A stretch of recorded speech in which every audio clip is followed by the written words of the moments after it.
नमस्कार। मैं मेघा रानी आप सभी के बीच उपस्थित हूँ श्रीलाल शुक्ल जी का उपन्यास राग दरबारी लेकर। आज हम लोग 34वां अध्याय अध्ययन करेंगे, तो चलिए शुरू करते हैं। वे लोग खन्ना मास्टर के मकान पर बैठे थे। मकान अर्थात एक पुरानी इमारत का कमरा, जिसके पीछे एक आंगन, बरामदा और कोठरी थी। बरामदे में खाना पकता था, आंगन की एक नाली में पेशाब किया जाता था, उसी के पास बैठकर नहाया जाता था। मकान में गुसलखाना और शौचालय शिवपालगंज के 95% मकानों की तरह नहीं था। कमरे में एक तख्त, उस पर एक फटा हुआ कालीन पड़ा था। उसके एक कोने पर बिना गिलाफ का एक तकिया, जिसे देखने से पता चलता यहाँ कड़वा तेल इफरात से मिलता है। तख्त से मिली हुई एक अलमारी दीवार में निकाल दी गई थी। उस पर दाढ़ी भिगाने वाला ब्रश रखा था, जिस पर लगा हुआ साबुन सूख कर कड़ा हो गया था। एक सेफ्टी रेजर भी उसी के पास पड़ा था, जिस पर साबुन और बाल सूख कर चिपक गए थे।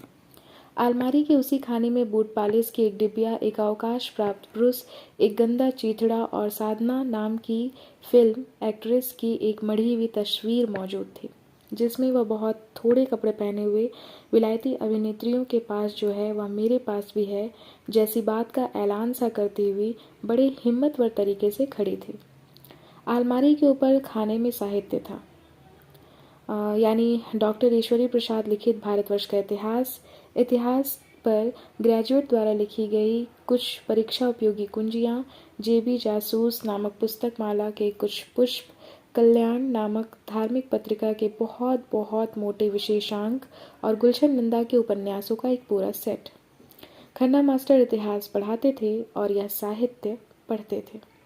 बैठे हुए लोगों में खन्ना मास्टर, मालवीय जी, उनके गुट के 2 अन्य मास्टर और रंगनाथ, इनके अलावा 2 लड़के जो पूरे इलाके में बातचीत होने के पहले ही मारपीट कर बैठने के लिए प्रसिद्ध थे और इच्छा अनुसार कभी कभी आकर कॉलेज में पढ़ लेते थे। बैठक में 2 विषय विचारार्थ प्रस्तुत थे। पहला, मालवीय जी के खिलाफ छपाए गए अश्लील पर्चे और पिछले सप्ताह खन्ना मास्टर के प्रति प्रिंसिपल द्वारा किए गए दुर्व्यवहार से उत्पन्न परिस्थिति। दूसरा, डिप्टी डायरेक्टर ऑफ एजुकेशन द्वारा होने वाली जांच की तैयारी। एक तीसरा विषय भी था, प्रिंसिपल की नाक भी काटी जाए या उसे सिर्फ जूते मारकर छोड़ दिया जाए, पर रंगनाथ की मौजूदगी के कारण इसे एजेंडा में शामिल नहीं किया गया था। बातचीत पहली मत पर हो रही थी। आजकल लड़कों की वार्षिक परीक्षा हो रही थी। उसमें खन्ना मास्टर ने एक लड़के को नकल करते हुए पकड़ा। लड़के ने पकड़े जाने से इस आधार पर इनकार कर दिया कि मुझे प्रिंसिपल साहब का हमदर्द होने के कारण पकड़ा जा रहा है, जबकि खन्ना मास्टर ने अपनी पसंद के कई लड़कों को नकल करने की छूट दे दी है। इस पर मालवीय जी ने मौके पर पहुंचकर खन्ना की ओर से कुछ बोलने की कोशिश की, पर वह लड़का पहले ही बोल पड़ा कि ए मास्टर साहब, तुम क्यों टिल टिल कर रहे हो?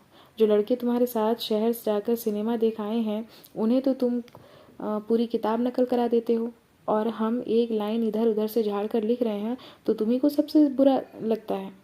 इस पर मालवीय जी तो झेंप कर चुप हो गए, पर खन्ना ने लड़के को धमकाना शुरू किया। तब लड़के ने बड़ी गंभीरता से कहा कि मैं तुम्हारी बेइज्जती नहीं करना चाहता हूँ, इसलिए चुपचाप दूसरे कमरे में चले जाओ। ऐसा ना करोगे तो मैं तुम्हें खिड़की के बाहर फेंक दूंगा और हाथ पैर टूट जाए तो मेरी जिम्मेदारी ना होगी। खन्ना मास्टर ने जाकर प्रिंसिपल को रिपोर्ट दी।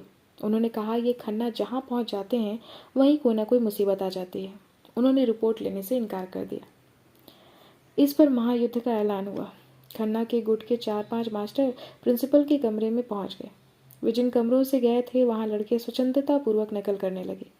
इधर प्रिंसिपल के कमरे में गालियां ही हथियार हैं, जिनका उन मास्टरों ने तू मैं शुरू कर दी। प्रिंसिपल ने उन गालियों को अपनी आवाज़ में डुबा कर खन्ना से कहा कि कॉलेज के बाहर निकल जाओ और जब तक परीक्षाएं समाप्त ना हो कॉलेज के पास मत देख पड़ो। यहाँ दिखाई दिए तो बात मुंह से नहीं जूतों से होगी। खन्ना मास्टर ने इसका प्रतिवाद किया। इस पर प्रिंसिपल ने अपने शब्दों को जूतों की शक्ल देकर उनसे खन्ना मास्टर को पीटना शुरू कर दिया। खन्ना ने इसका और भी कड़ा प्रतिवाद किया, पर अंतर्राष्ट्रीय क्षेत्र में जहां बम गिराए जा रहे हों, भले ही प्रतिवाद से काम चल जाए, पर जहां जूता चलता हो वहां प्रतिवाद से काम नहीं चलता। अतः खन्ना के गुट के ही एक मास्टर ने पुलिस बुला ली। पुलिस बुलाने कहीं जाना नहीं पड़ा। विद्यार्थियों की वार्षिक परीक्षा का चूंकि शांति और सुरक्षा से गहरा संबंध है, इसलिए पुलिस फाटक पर ही मौजूद थी। बुलाते ही आ गई। ना खून हो रहा था न डाका पड़ रहा था, इसलिए पुलिस को जैसे ही याद किया गया, घटना समाप्त होने के का इंतजार किए बिना ही वह मौके पर आ गई। आकर उसने फैसला दिया कि प्रिंसिपल के हुक्म के मुताबिक खन्ना को इसी वक्त बाहर चले जाना चाहिए। खन्ना मास्टर कॉलेज छोड़कर चले गए। जाते जाते प्रिंसिपल की अंतिम चेतावनी सुन ली। वे चीख कर अवधि में कह रहे थे, ऐसी फिर देखी परी हो तो मारे जूतन के पटरा कही दे बे। जानियो मास्टर साहब, हमहू का जान ले, भले मनीन का हम भले हन और गुंडन के बीच माँ महागुंडा। लड़के इस घटना से ज़्यादा प्रभावित नहीं हुए। चुपचाप इम्तिहान देते रहे और नियम पूर्वक नकल करते रहे। इसी घटना को खन्ना मास्टर के साथ दुर्व्यवहार कहा गया था और इसी के बारे में यहाँ बैठक में चर्चा हो रही थी। खन्ना मास्टर रंगनाथ से कह रहे थे, पर साल त्रिपाठी जी के साथ भी यही हुआ था। उनसे कह दिया गया कि बस कल से कॉलेज मत आना। वे दूसरे दिन गए तो कॉलेज के फाटक पर बद्री पहलवान के 3-4 चेलों ने घेर लिया। बेचारे त्रिपाठी जी इज्जत बचाकर भाग आए। जब तक वे कहीं शिकायत करें तब तक उन पर इतने दिन गैर हाजिर रहने का चार्ज लगाकर उन्हें मुअत्तल कर दिया। बाद में वे निकाल दिए गए। उन्होंने मुकदमा दायर कर दिया है, वह आज भी चल रहा है। अपनी तरफ से उनका पैसा लगता है, प्रिंसिपल की तरफ से कॉलेज का पैसा लगता है। मुकदमे से प्रिंसिपल को कोई डर नहीं है। रंगनाथ बोला, तब तो आपको कुछ जल्दी ही करना चाहिए। वह कुछ क्या है, यही तो सोचना है। वे सब काफ़ी देर तक सोचते रहे। दोनों लड़के गुलशन नंदा का एक एक उपन्यास पलटते रहे। वे जानते थे कि इस नाटक में उनका पार्ट सोचने का नहीं है।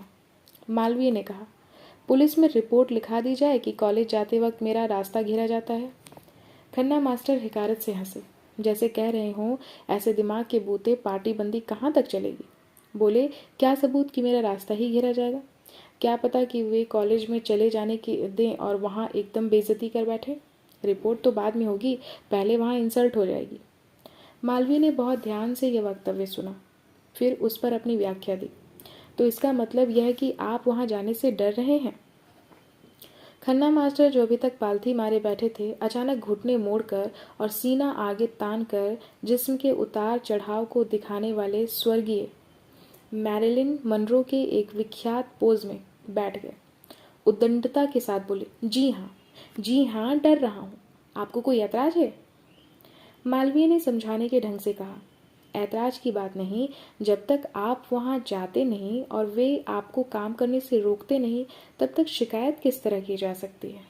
रंगनाथ ने कहा, खींचकर अंग्रेजी में बढ़िया सी एप्लीकेशन लिखिए। डिप्टी डायरेक्टर जब यहाँ जांच के लिए आए, उनके सामने रख दीजिए। हमारे प्रिंसिपल साहब का मुंह धुआं हो जाएगा।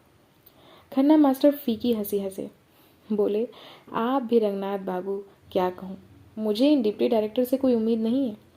जिस किसी की दुम उठाकर देखो, मादा ही नजर आता है। इस पर एक मास्टर हंसने लगा।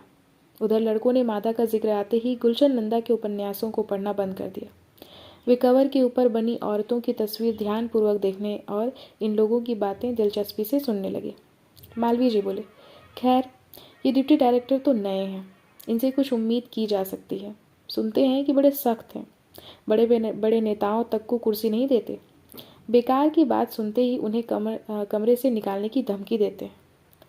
तुम सुनते रहो मालवीय जी, मैं सब जानता हूँ। खन्ना निराशापूर्वक बोले, और वे उन्हीं नेताओं से सख्ती दिखाते हैं जो विरोधी गुट के हैं। ये बड़े घुटे हुए अफसर हैं, आधे नेता हैं आधे अफसर। अपनी मतलब कि 2-4 नेताओं को पटा लिया है, रात को जाकर उनके सामने दुम हिलाते हैं, दिन को उन्हीं के बूते पर दूसरों से सख्ती दिखाते हैं। मालवीय जी ने कहा, जैसा भी हो, पहले वाले डिप्टी डायरेक्टर से लाख गुना ज़्यादा अच्छे हैं। उन्होंने रंगनाथ को बताना शुरू किया। पहले के डिप्टी डायरेक्टर बड़े गऊ थे, उनकी यही शोहरत थी। हम 2-3 मास्टर उनके पास डेपुटेशन लेकर मिलने गए और उन्हें सब बातें समझाईं। बड़े ध्यान से सुनते रहे और जब बोले तो ऐसा लगा कि इस गांव के गयादीन जी बोल रहे हैं। कहने लगे कि तुम्हारा कॉलेज तो बहुत अच्छा है जी। तुम कहते हो कि वहाँ पर सिर्फ गुटबंदी है, लड़कों की पढ़ाई ठीक से नहीं होती, हिसाब किताब गड़बड़ है, इम्तिहान में नकल कराई जाती है, प्रिंसिपल तुम लोगों से दुर्व्यवहार करता है। तो भैया जी, यह भी कोई बात हुई? यह तो सब कॉलेजों में होता है। लड़कों की पढ़ाई ठीक से नहीं होती तो क्या करें? लड़के खुद नहीं पढ़ना चाहते तो उन्हें कोई कैसे पढ़ाए? हमारे ज़माने में अच्छे खानदान के लड़के पढ़ने आते थे, ध्यानपूर्वक पढ़ते थे। अब भंगी चमारों के लड़के पढ़ने आते हैं, तो पढ़ाई कहाँ से होगी? तुम खुद बताओ ना भैया जी। सच पूछो तो तुम्हारे कॉलेज का बड़ा नाम है जी। वैद्य जी मैनेजर हैं, बड़े सात्विक आदमी हैं। गोश्त मछली तो दूर रही, प्याज भी नहीं खाते। और देखो जी, तुम्हारा कॉलेज घाटे पर नहीं चलता। तुम लोगों को महीना महीना तनख्वाह मिल जाती है। वहाँ कभी गबन नहीं होता जी, कभी हड़ताल नहीं होती जी, कभी वहाँ इमारत में आग नहीं लगाई गई, कभी कोई चोरी नहीं हुई, कभी वहाँ किसी का खून नहीं हुआ। सब अमन से चल रहा है जी। तुम्हारा कॉलेज तो एक आदर्श कॉलेज है। रंगनाथ बाबू, डिप्टी डायरेक्टर साहब हमको इस तरह अमन चैन की बातें बताते रहे मानो वे शिक्षा के अधिकारी नहीं, किसी थाने के दारोगा हों। चलते चलते हमसे बोले, यह शिकायत विकायत वाली बात ठीक नहीं है। तुम्हें कोई तकलीफ हो तो सीधे वैद्य जी से जाकर कहो, वे सब ठीक कर देंगे। रंगनाथ बाबू, हमने भी सोचा कि साले तुम बड़े भारी गऊ हो तो जाकर किसी डेयरी में बंध जाओ, भूसा खाओ और दूध दो। यहाँ पर क्या कर रहे हो जी? रंगनाथ बाबू, हमने भी सोचा कि गजब आदमी है। लोग हंसने लगे। लड़के खास तौर से हंसे और फिर उपन्यास के कवर पर बनी हुई औरत की तस्वीर को देखने में तल्लीन हो गए। मालवीय जी ने अपनी बात खत्म की, पर इन डिप्टी डायरेक्टर से मुझे इत्मीनान है। हमने इस बार शिकायत की तो छूटते ही बोले, आप जाकर चुपचाप अपना काम करें, मैं खुद वहां पर आऊँगा और जांच करूँगा। खन्ना मास्टर ने निराशा से सिर हिलाया। मुझे इत्मीनान नहीं। यह चुनाव वाला साल है। मैंने तो सुना है कि कॉलेज को वह पहले से दुगना पैसा दिलाने जा रहा है। इस साल सबको खुली छूट है। जांच तो परसों ही हो जाएगी, पर नतीजा कुछ ना निकलेगा। क्या किया जाए? लड़के अब तक कुछ नहीं बोले थे। उनमें से एक ने कुछ कहने के लिए मुंह खोला। वह शिवपालगंज की प्रसिद्ध पोशाक में था, यानी धारीदार पायजामे पर बिना बनियान के मलमल का कुर्ता पहना था। उसका सिर घुटा था और वह शक्ल से गुंडा जान पड़ता था। जब वह बोला तो प्रकट हुआ कि वह देखने में जैसा लगता है वैसा ही है भी। उसने कहा, मास्टर साहब, जांच वांच से कुछ नहीं होगा, सीधा रास्ता वही है।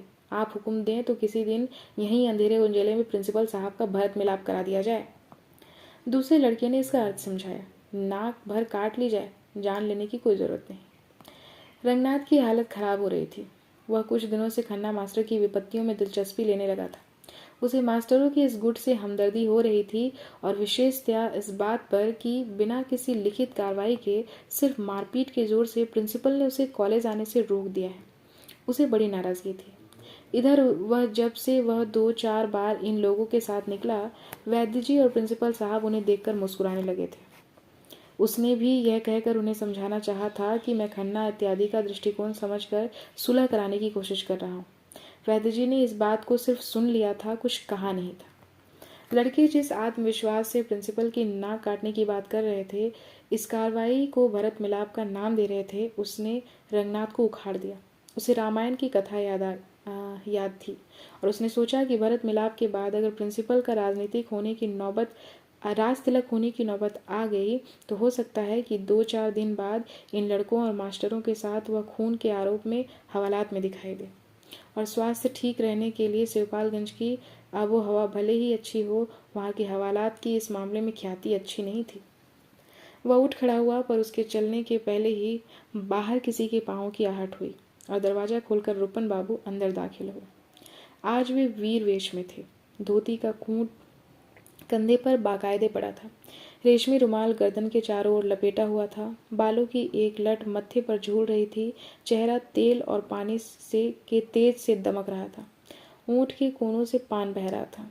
आते ही उन्होंने कहा, बैठे रहिए आप लोग, मुझे अभी बहुत काम है, रुकूंगा नहीं। उन्होंने शेर की तरह चारों ओर निगाह डाली, पर दूसरों की निगाह में वे शेर से नहीं दिखे। यह एक भोले भाले दुबले पतले हसीन नौजवान का चेहरा था, जिसकी आंखें कुछ नम सी हो रही थी। होंठ रोज के मुकाबले ज्यादा मुलायम दिख रहे थे। रघुनाथ ने कहा, बैठ जाओ रूपन, मैं भी चल ही रहा हूँ। नहीं दादा, मुझे 1 मिनट भी नहीं रुकना है। मैं तो सिर्फ इतना बताने आया था कि मैं आसपास के गांव में सब ठीक कर आया हूँ। इस कॉलेज की बाबत पूरे इलाके के लोग डट कर सच्ची बात कहेंगे। सारी जनता हमारे साथ है। वे जोश में थे, कहते गए, पिताजी यही चाहते थे तो यही हो ले। वह भी देख लें कि सच्चाई छिप नहीं सकती बनावट के उसूलों से। खन्ना मास्टर ने इस मुशायरे को रोका। कहा, बैठो तो रूपन बाबू, बताओ क्या क्या करा है। ज़रा जल्दी जल्दी समझने की कोशिश कीजिए, रूपन ने कहा। कल पूरी बात सामने आ जाएगी। यही शिवपालगंज में 500 आदमियों के सामने डिप्टी डायरेक्टर प्रिंसिपल पर 100 जूते लगाएगा, न लगाए तो आप मुझ पर 100 जूते लगाइएगा। आवाज़ ऊंची करके वे बोले, आप चैन से सोइए, कल की अब कल पर रही। उन्होंने ललकार कर कहा, चलो रंगनाथ दादा, चला जाए। मास्टर साहब को आराम करने दो। बड़े उत्साह से उन्होंने एक हाथ उठाकर लड़कों को आशीर्वाद जैसा दिया। पानीपत के मैदान में फौज की एक टुकड़ी को ललकार कर जैसे दूसरी तरफ से हमला करने के लिए कहा जा रहा हो, वे बोले, झाड़े रहो पट्टे। वे कमरे से बाहर आ गए। रंगनाथ उनके पीछे पीछे था। दोनों चुपचाप थोड़ी देर चलते रहे। सड़क पर आकर रंगनाथ ने रूपन बाबू का कंधा छुआ। रूपन बाबू ने चौंक कर उनकी ओर देखा, फिर दूसरी ओर देखने लगे। रंगनाथ ने उनके कंधों पर हाथ रखा और मुलायमियत से पूछा, रूपन, तुमने शराब पी है? रूपन बाबू मस्ती से चल रहे थे, पर लड़खड़ा नहीं रहे थे। दूसरी ओर देखते हुए बोले, कहो तो हाँ कर दूं और कहो तो नहीं। जो सच हो वह कहो। सच्चाई किस चिड़िया का नाम है? किस घोंसले में रहती है? कौन से जंगल में पाई जाती है? रूपन बाबू ठहाका मारकर हंसे। दादा, यह शिवपालगंज है। यहाँ यह बताना मुश्किल है कि क्या सच है क्या झूठ। रंगनाथ ने घर की ओर का रास्ता बदल दिया। रूपन की कोहनी पकड़कर वह दूसरी ओर चला गया। वे बोले, चलिए यह भी ठीक है, आगे किसी पुलिया पर बैठकर हवा खाएं। धीरे धीरे वे सड़क पर वीरानगी की ओर बढ़ते रहे। थोड़ी देर बाद रूपन बाबू खुद ही बोले, कभी ना कभी तो शुरू करना ही पड़ता। शिवपालगंज में रहना हो तो इसी तरह रहा जाएगा। कुछ रुककर बिना वजह बिगड़ते हुए उन्होंने कहा, यहाँ गांधी महात्मा बनने से काम ना चलेगा। वे सड़क के किनारे एक पुलिया पर बैठ गए। वे रंगनाथ से सटकर बैठे हुए थे और सिवा इसके कि उन्होंने अपना एक हाथ रंगनाथ के कंधे पर मोहब्बत के साथ रख दिया था, उनके आचार व्यवहार में कोई नयापन या शराब का असर नहीं था। रंगनाथ ने उनकी बात काटते हुए बड़प्पन के साथ कहा, तुम क्या बक रहे हो रूपन? अपना रहन सहन शिवपालगंज के बहाने बिगाड़ना कोई अच्छी बात नहीं। धरती पर सिर्फ एक शिवपालगंज ही नहीं है, हमारे तुम्हारे लिए सारा मुल्क पड़ा हुआ है। रूपन मुंह लटकाकर बैठे हुए थे। वे भुनभुनाए, मुझे तो लगता है दादा, सारे मुल्क में यह शिवपालगंज ही फैला हुआ है। प्रिंसिपल साहब को बड़ी विपत्तियां झेलनी पड़ी। परसों डिप्टी डायरेक्टर ऑफ एजुकेशन जांच करने आएंगे। डाक बंगले पर सारा इंतजाम करवाना होगा। उन्होंने कॉलेज के क्लर्क को कुछ आदेश दिए। वे दरवाजे पर खड़े खड़े उसे आदेश देते रहे। वह कुर्सी पर बैठा हुआ कच्चे आम की ठंडाई पीता रहा और पूरी बात सुनकर बोला, ऐसे चिड़ीमार रोज ही आया करते हैं, हम कहाँ तक उनके पीछे घूमे। प्रिंसिपल साहब ने क्लर्क को दोस्ताना तौर पर बताया कि डिप्टी डायरेक्टर खुश होकर हमारा कोई फ़ायदा भले ही ना करा पाए, बिगड़ कर बहुत भारी नुकसान कर सकते हैं। इस विषय पर उन्होंने एक लघु वार्ता प्रसारित की, किंतु क्लर्क पर इसका कोई प्रभाव न पड़ा। उसने चुपचाप ठंडाई का गिलास खाली कर दिया, फिर तृप्तिपूर्वक एक भौड़ी डकार ली जिसके पीछे बरसों की मुफ्तखोरी और बदहजमी का हाथ था, और कहा, चाचा के होते हुए कोई कुछ नहीं बिगाड़ सकता। चाचा अर्थात वैद्य जी। प्रिंसिपल समझ गए कि क्लर्क आज निकम्मापन झाड़ रहा है और उसे काम करने पर मजबूर किया गया तो बेंच पर लेट जाएगा और पेट के पुराने दर्द की शिकायत करने लगेगा। उस हालत में वह कल भी काम न करेगा, उनका ही भरोसा है, कहकर वैद्य जी की अनावश्यक चापलूसी करते हुए वे बाहर निकल आए। वहां उन्होंने अपने विश्वास के मास्टर को बुलाकर वही आदेश देने चाहे, पर पता चला वह मास्टर एक लड़के के साथ शहर में सिनेमा देखने गया है। अभी तक एक मालवीय ही थे, अब उन्होंने भी वही लाइन पकड़ ली है। प्रिंसिपल ने जोर से कहा, कल का प्रबंध किस आदमी को सौंपा जाए। यह सोचते सोचते उन्होंने किसी अज्ञात व्यक्ति और किसी काल्पनिक परिस्थिति को अवधि में मनमानी गालियां सुनाने शुरू कर दी। इस पर उनका चपरासी खड़ाऊदार पांवों और चंदन से लिपे पुते मत्थे के साथ उन पर घृणा की निगाह डालता हुआ सामने से खटर पटर के बवंडर में निकल गया। जब वे वैद्य जी के घर की ओर जा रहे थे, मौसम के पहले आंधी पानी से उनका रास्ता रोका। उनकी आंखों में धूल भर गई। सड़क के किनारे पर तंबोली की दुकान का छप्पर उड़ा और उनके कंधे को छूता हुआ सड़क पर ढेर हो गया। धूल धक्कड़ में उनका पांव गोबर के एक छोद पर पड़ गया, जिससे उनकी चप्पल और टखने नाइट्रोजन के भंडार में समा गए। प्रिंसिपल ने खन्ना मास्टर को गाली दी, फिर गरज और बिजली के साथ ओले पड़ने लगे। उन्होंने खन्ना मास्टर को दूसरी गाली दी और 2-3 लोगों को धक्के देते एक कुत्ते की दुम रौंदते हुए वे एक चाय की दुकान में घुस गए। आंधी, पानी और ओलों का तमाशा खत्म हो जाने के बाद वे धीरे धीरे वैद्य जी के मकान की ओर चले। रास्ते में मिलने वाले किसान यही चर्चा कर रहे थे कि खलिहान से जो फसल अभी घर नहीं आई है वह चौपट हो जाएगी, पर उन्होंने इस पर विशेष ध्यान नहीं दिया। उनके पैर में गोबर लगा हुआ था और उनके लिए संसार की यह सबसे बड़ी दुर्घटना थी। सड़क पर जाने वाले प्रत्येक किसान को देखकर वे सोचते, अब यह मेरा पैर देखकर हंसेगा, पर किसी ने भी ऐसा नहीं किया। प्रिंसिपल साहब वैद्य जी के घर पर पहुंचे। बैठक का दरवाज़ा बंद था। उन्होंने कुंडी खटकाकर खोलने का इशारा दिया। उसे शायद धूल से बचने के लिए बंद कर दिया गया था।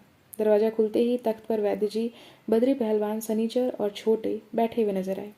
उन लोगों के चेहरे गंभीर हो रहे थे। वैद्य जी ने इशारे से प्रिंसिपल साहब को अंदर आने के लिए कहा। उन्होंने जवाब में अपनी चिर परिचित उत्साहपूर्ण भाषा में बताया कि एक लोटा पानी मंगवाइए, पैर धोकर ही अंदर आना चाहता हूँ, क्योंकि मेरा पैर गौ माता की टट्टी में पड़ गया है। इस मजाक पर कोई भी नहीं हंसा। सनीचर ने उठकर उन्हें चुपचाप पानी का एक लोटा पकड़ा दिया। प्रिंसिपल साहब झेप से दांत निकालते हुए अंदर आए और वैद्य जी के पैर छूकर उन्हीं के पास बैठ गए। बद्री पहलवान ने पूछा, क्या रंग है प्रिंसिपल साहब? अपना रंग तो हमेशा ही चोखा है। उन्होंने हिम्मत करके मजाक का दूसरा प्रयास किया। अपने रंग बताइए, बारात में कब तक चलना होगा? जवाब में बद्री पहलवान ने एक प्रश्न भरी निगाह उनके मुंह पर डाली, जैसे वे बारात का मतलब न समझते हों। वैद्य जी ने कहा, किसकी बारात प्रिंसिपल साहब? हमारे नए मैनेजिंग डायरेक्टर साहब की। गांव में ही जाना है तो क्या हुआ, बारात तो बारात है। मैंने भी एक सिल्क का कुर्ता नपवा लिया है। दाम तो तुम्हारी ही जेब से वसूला जाएगा। क्यों मैनेजिंग डायरेक्टर साहब? प्रिंसिपल साहब ने बद्री पहलवान से हंसते हुए पूछा। इतनी देर खीज और चिढ़ में रहकर वे अब फिर हल्के हो रहे थे। बद्री पहलवान छोटे से कोई और बात करने लगे। उन्होंने प्रिंसिपल की बात सुनना जरूरी नहीं समझा। वैद्य जी ने कहा, बद्री का तो इस वर्ष विवाह हो नहीं रहा है, आप किसके विवाह की बात कर रहे हैं? क्यों, गयादीन जी की? वैद्य जी ने हाथ उठाकर उनकी बात पूरी नहीं होने दी। कहा, आप भी शत्रुओं के बहकावे में आ गए, बड़े खेद की बात है। प्रिंसिपल साहब ताज्जुब में पड़ गए।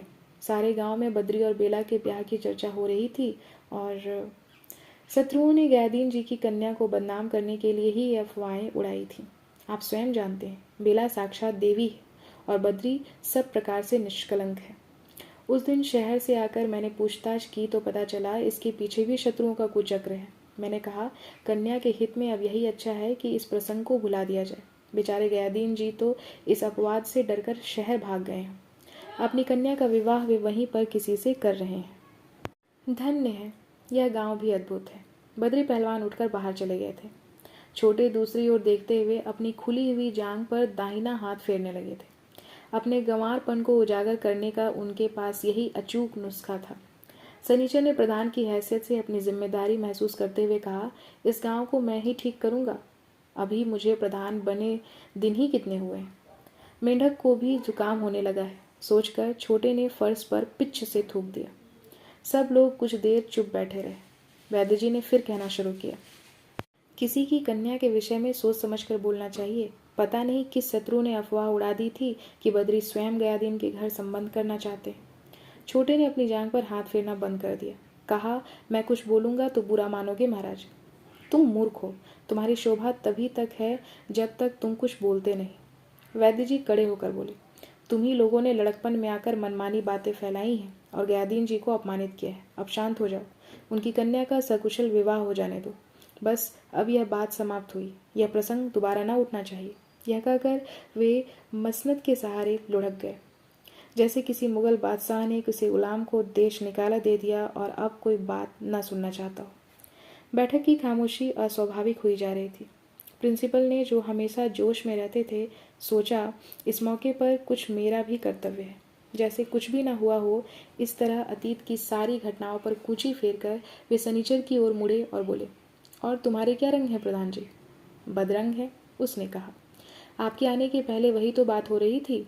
जोगनथवा कल शहर गया था, सुनते हैं वहां उसे पुलिस ने 109 में बंद कर दिया है। बेचारा स्टेशन पर दारू पिए हुए एक बेंच पर लेटा था। सनीचर ने कहा, एक पहाड़ा जैसा लिखा गया है रिपोर्ट में। खबर मिलते ही बद्री भैया के साथ वहां आज मैं भी दौड़ा गया था। प्रधानी में यही झंझट है। 2 दिन से दुकान खुलने की नौबत नहीं आई। बद्री भैया ने थाने पर पूछा तो उन्होंने बताया कि 109 का पक्का केस है। प्रिंसिपल ने सोचा, प्रधान हो जाने के बाद साला अंग्रेजी छांट रहा है, केस कहता है। कहा कि यह एक खंडर में छिपा था। इसके साथ 2-3 आदमी भी थे। पुलिस की ललकार सुनकर वे भाग गए। यह पकड़ा गया। इसका नाम पूछा तो सही नाम नहीं बताया। कभी राम प्रसाद बताया, कभी श्याम प्रसाद। आखिर में कहा कि मेरा नाम जोगनाथ है। पूछा गया कि यहाँ क्या कर रहे हो तो आए साएं बकने लगा। आपने वहाँ होने की कोई वजह नहीं बताई।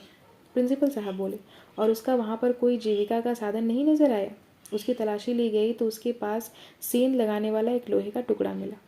छोटे पहलवान इतनी देर बाद बोले, एक टॉर्च भी निकली। सनीचर किलकारी मारकर हंसा। बोला, तो समझ लो प्रिंसिपल साहब, जोगनाथ इसी पहाड़े में फंस गया है। आज छुट्टी का दिन था, इसलिए हम लोग लौट आए। कल फिर जाना पड़ेगा, जमानत का चक्कर। सोचता हूँ जब रोज़ रोज़ यही करना है तो दुकान बंद ही क्यों ना कर दूँ। प्रिंसिपल साहब गौर कर रहे थे कि सनीचर अपनी दुकान का बार बार हवाला दे रहा था। उन्होंने जानबूझकर उसे अनसुना कर दिया और वैद्य जी से कहा, बद्री पहलवान कल शहर जा रहे हों तो शाम तक लौट आवें। परसों खन्ना वाले मामले में जांच होगी। वैद्य जी ने सिर हिलाकर कहा, मैंने कह दिया है। इसी के साथ यह अध्याय यहीं पर समाप्त। धन्यवाद।